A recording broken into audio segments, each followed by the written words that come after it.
All right, good morning, good afternoon, ladies and gentlemen. Welcome to another series of remedial work.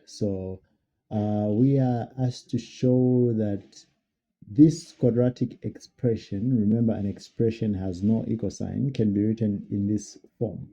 So, as you remember, we have to use complete of the square method. So, we'll have 3x squared plus 2x plus 5. And the first step in completing the square method is ensuring that our coefficient of x squared is 1. So we need to factor out that 3. So we factor out that 3 and we're going to remain with x squared plus, so this everything here will be over 3, so 2 over 3 x plus 5 over 3. Okay, and since there is no equal sign here, it will just be like that.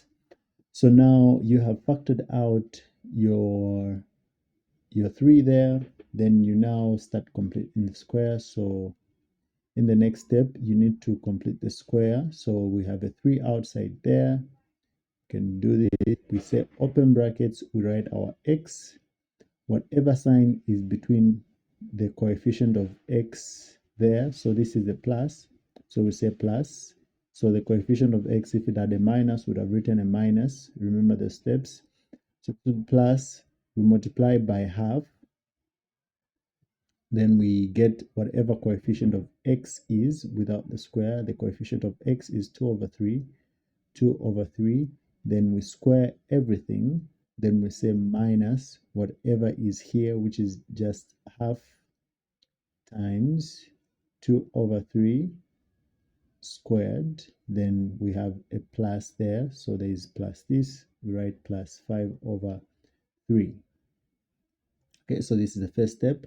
So in the second step, we can simplify this. So we have a 3 there, open brackets. So this can be simplified as, let me push it here so that I have enough room there. So this can be simplified as x. So 2 and 2 can simplify there. We're going to remain with 1 over 3. So it will be plus 1 over 3, then squared, then minus whatever is here is what comes here. So this will also be 1 over 3 because this and this are the same. So but squared, then plus 5 over 3. We close the brackets like that. Then we can simplify further the inside. So say simplifying the inside further, we have a 3 outside, open brackets. We have an x plus 1 over 3 squared minus, here the power is applying to both the numerator and the denominator. So this is the same thing as 1 squared over 3 squared. 3 squared plus 5 over 3. We close the brackets. In the next step, we have 3. Then we have x plus 1 over 3. Then everything squared minus. So 1 squared is just 1 over 9 squared is just 9. 3 squared is 9. I said the answer there. So 3 squared will be 9, then plus 5 over 3. Okay, we can simplify further this part here. So it should be 3 outside, open brackets, x plus 1 over 3 squared. So here common denominator, so it will be, then we'll say 9 into 9, that is, so this will be plus. Here we can put a plus there, then we'll do this. 9 into 9, that is 1. 1 times negative 1, that will be negative 1. Then 3 into 9, that is 3. Then 3 times 5 times positive 5, so this will be positive 15. Okay, like that. Then we close the brackets. So here we can simplify further. So we have 3 there. We have x plus 1 over 3. Then here we're going to have squared. Then here we have plus. Then here we have negative 1 plus 15. That will be 14 over 9. We close and we close the brackets. Now we can distribute the 3. So 3 times this, it will just be 3 open brackets x. Let me put it here. So x plus 1 over 3, then squared, then 3 times that, that will be plus 3 open brackets 14 over 9, like that. So we see that this 3 can go there. So 3 there, 3 there, that is 3.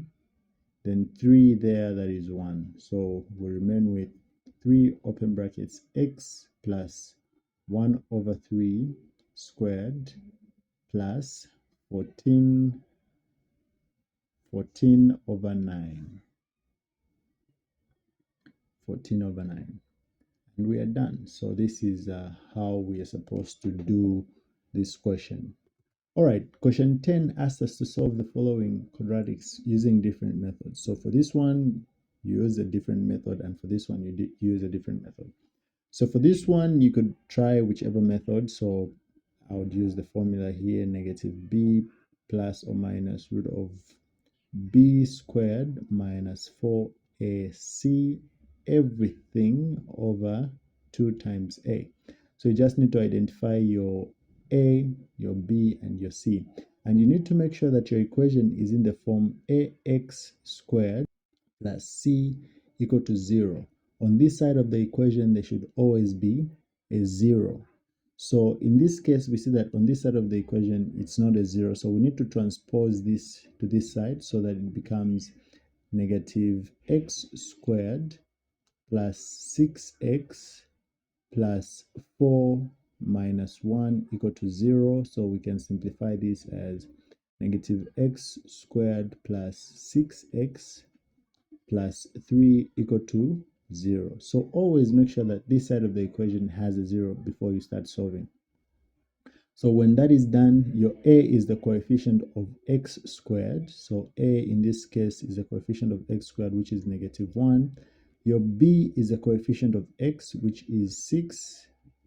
And your c is the constant. In this case, c is equals to 3. Then you can use the formula. So x is equals to negative b is 6. Then we say plus or minus root of b squared. So we put in bracket 6 squared minus 4 times a is negative 1, and c is 3. So everything is under the square root there. Then divide by 2 times a, which is negative 1. Okay, so meaning that our x will be negative times this, it will be negative 6 plus or minus root of 6 squared, that is 36.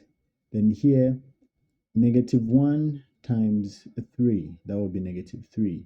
Negative 3 times negative 4, that will be positive 12. Then all over 2 times negative 1, that will be negative 2. Then you simplify this as x equal to negative 6 plus or minus root of, you add this, so this is 48 all over negative 2. Okay, now it's at this stage when you can split, you can just say x is equal to negative 6 plus root of 48 then over negative 2, or x is equals to negative 6 minus root of 48 all over negative 2. So you start with the numerator there, you simplify. All right, so that is how you simplify. So basically we did this, so I'm not going to spend much time on that. Here the square root of 48 is 6.9282. Same applies here. Then now you can simplify this as your x, which is equal to negative 6 plus 6.9282. So this will give you 0.9282 divided by negative 2, or x is equal to negative 6 minus, so this should be minus here. 6 minus, because we said negative 6 minus root of this, so this should be minus, which will give us negative 12.9282 divided by negative 2. So 0.464, and this will be positive 6.464. So these are the values of x when simplified. All right, so for this one, you're supposed to use the product sum factor. You can use the complete the square method. You can use whichever method you want, so it will work out. So we learned the two methods. So I'm just going to give you questions, and for each of those questions, I'm just going to give you 3 questions. Since we've learned, no, I'm going to give you 4 questions. We've learned how to use the product sum factor. We've learned how to use the formula. We've learned how to use the complete the square method. So in each of those, you're supposed to use different formulas for the questions that I'll give you. All right, so these questions, so for each of these questions, you're going to use different methods to find the value of x. So on Monday, you're supposed to submit the solutions. Then we'll proceed into graphing a quadratic. So for each of these questions, you are required to use different methods. Have a great weekend.